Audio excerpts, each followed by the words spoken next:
a mutual of mine has me reading The Negro Problem. And I had every intent of reading it personally and then reading the entire collection of articles on my channel. But when I began to read W.E. Dubois' The Talented Tenth, it didn't read as well. Like Booker T. Washington has incredible writing voice. Like you can almost hear him, you can almost hear the pattern with which he speaks and the cadence with which he speaks when he speaks. Like he writes how he talks, and it's so approachable. When I read it, it was almost dramatized and rhythmic, and it rhymed in places where he probably didn't intend for it to rhyme. Whereas W.E. Du Bois, first of all, I'm like, Dubois, which of these? It doesn't matter.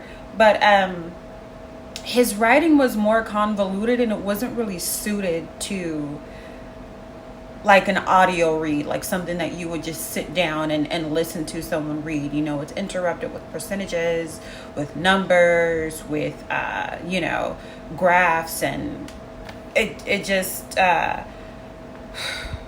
what I will do, I'm going to sit down and like maybe get some excerpts so you can kind of see what his point was, because it was really giving. I remember back in the day, and yes, I am like, like putting it in layman's terms, but I remember when I was first introduced to this as a youth, it was very much giving Pac and Biggie, East Coast, West Coast, coastal beef between Booker T. Washington and W.E.B. Du Bois. And really, when I was reading it now, like as an adult, I'm like, you guys were basically saying tomato, tomato. Like, both of you are absolutely right. Both of you make perfect sense. But Booker T. Washington has a from the bottom up approach, and W.E. Du Bois has a top down approach. But I'm like, this is the thing about Black ingenuity. Like, it all matters, it's all important, it's all useful.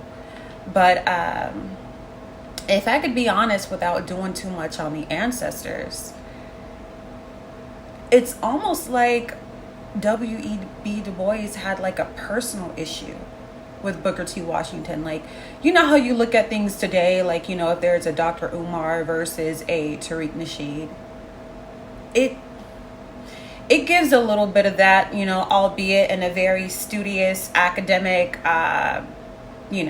distinguished way. But they were saying so many of the same things. I'm like, what is the beef here? But when I got to the end of the article, and I will read it, I will read excerpts from it. He said something about W.E.B. Du Bois said something about Booker T. Washington's wife. And I mean, it gave "Hit 'Em Up" by Tupac the intro. That's why you fat mother. It gave that in the classiest way. So obviously the ancestors are not above beefing, and neither are we. I just got done talking to the mutual who gave me, not just got done, but we had this conversation earlier about how people are name banging when it comes to delineation. Like, delineation is the goal. The disaggregation of information is a goal. It doesn't really, like, we're not going to throw you away because you still say African American. We're not going to throw you away because you say ADOS and we say Solon and they say foundational Black American. We're not going to toss you, because we all know that we're talking about the same group of people. But you have groups of people where they're like, their little constituency is like, what? You said what? You call us African American? You tether? You this? And I'm like, I can't do nothing with that. I can't do anything with that kind of behavior, because it's not conducive to nation building. It's not conducive to unity. It's not conducive to a united front when it comes to delineation. Like, I understand everybody, autochthonous American, Aborigine American. Hell, I go by Indigenous Black American. some people are all together like, don't use the word black. And there are these very passionate arguments. And I'm just like, you guys are all grassroots. You guys are all important and you're at each other's throats. Like, there's so many people in our community who they never heard the word delineation. They don't know what we're doing. They're still rooting for everybody black, in spite of the fact that so many people who are black are not rooting for us. A bunch of tethers, a bunch of people who wear our skin in the Congressional Black Caucus and who are elected to this and that office, shooting down reparation, banging on reparations. I mean, just bang it. No, they don't deserve it. And if they got it, I wouldn't get it because my parents are from Panama and Trinidad. And I'm like, we thought, Black Americans thought we could root for everybody black, but it's like, we really have to worry about us. We really have to sweep around our own front door before we try to get around somebody else's. Like, we have to turn our focus into ourselves. Like, we can't cry about everybody else's plight anymore because we're forgotten. We get left behind real quick and real bad. So like I said, I am going to upload a few excerpts so you can kind of glean from the article of W.E.B. Dubois what he was hinting at and why he was disagreeing with Booker T. Washington. But honestly, it just gave Sadiddy versus Down Home, looking at the same Negro problem. That's what the comparison of the two articles gives. And honestly, I see why he could. Not too much on the ancestors, but I see why W.E.B. Du Bois could maybe hate on Booker T. Washington.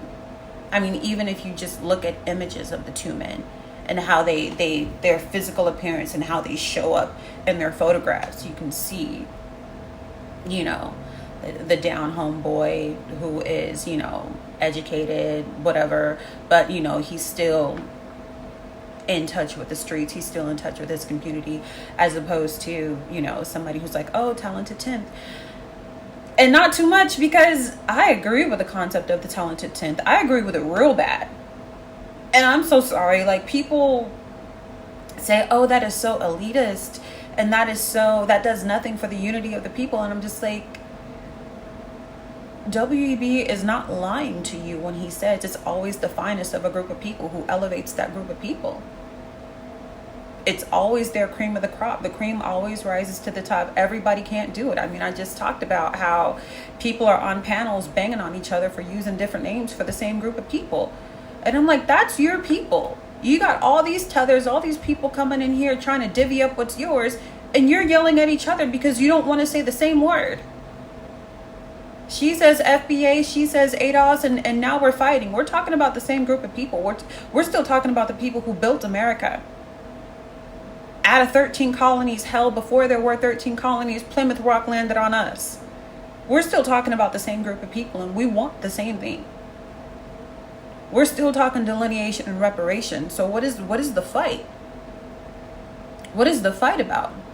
I agree we need to find a name that most people can agree on. We don't want a repeat of Jesse Jackson, right? We don't want a repeat of somebody naming us African American when so many of us are like, we absorbed them Africans and them Europeans, and we're primarily Aborigines. Like, Malcolm X called us Aborigines, Martin Luther King, our ancestors. The oldest legislation in America regarding Black Americans you will find refer to you as an Aborigine. I'm sorry if you don't like it. I'm sorry if you don't think that you're Native American. When people say that you're Native Indian, we don't mean Siberian. We don't mean the Asiatic Native Black. Like, we mean Olmec. We mean Mound Builder. We mean Yamasee. We mean Washita. We mean been here. And been black. With or without African ancestry. Been black. Been this color. Been melanated. Like every other group of Aborigines across Earth. Anyhow, let me not do too much. But it's amazing how reminiscent the conflict between W.E.B. Du Bois and Booker T. Washington is of what's going on now. That infighting. When you're both fine ass men, distinguished ass men, grown ass men, intelligent, incredibly invaluable to the race. So much so that we're talking about you both. How many years later? How many years after your death? You're still important. We're still looking into your eyes and at your portraits, but you're beefing. And that's why I say, like, it low-key gives, is this personal? Are you upset that you used to sit in the same classes and read Homer with Booker T. Washington's wife, and he wifed her up, and maybe you didn't, maybe Booker was a little bit more masculine, more tall, more her type? Like, what's going on, friend? What's going on, ancestor? That's messy.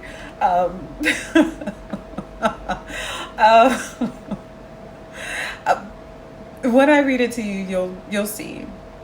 You'll see where it is. But although I sympathize incredibly with the concept of the talented 10th,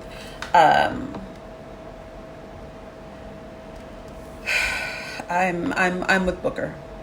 I'm with Booker T. Washington on this. And really I'm with both, but I mean, if I had to decide, you know, you might like Pac and Biggie, but if you had to decide, you know, you pick one, right? So that's all I got. Ain't got no more. Let me know what you think in the comment section below, and if you will be around for the excerpts that I'm going to read, so that you can kind of like glean from that. Because I'm telling you, like, even the read is much longer. It's convoluted, and convoluted is not an insult. Convoluted just means like it's almost damn encrypted. Like, it's almost like it's so wordy, it's so verbose, it's so like you got to have an attention span just to get with this thing. Whereas Booker T's was just flowy. You could play what Booker wrote like a song and listen to it. You know, I could read it, you know, 11, 12 times and not be bored of it. Whereas reading what W.E.B. Du Bois had to say was kind of like, bro, like, wait a minute. Wait a minute. I gotta read this page a third time to decipher what you're trying to say here. So, and that's all right. And I think that speaks to what audience that he was getting to, right? He wasn't getting to the layman. He was talking to the talented 10. He was talking to people who would have the aptitude and the education to get what he was trying to say. He just wasn't addressing everybody. He was addressing the people who he feels like could pull the race up out of its plate. Uppity and I'm out.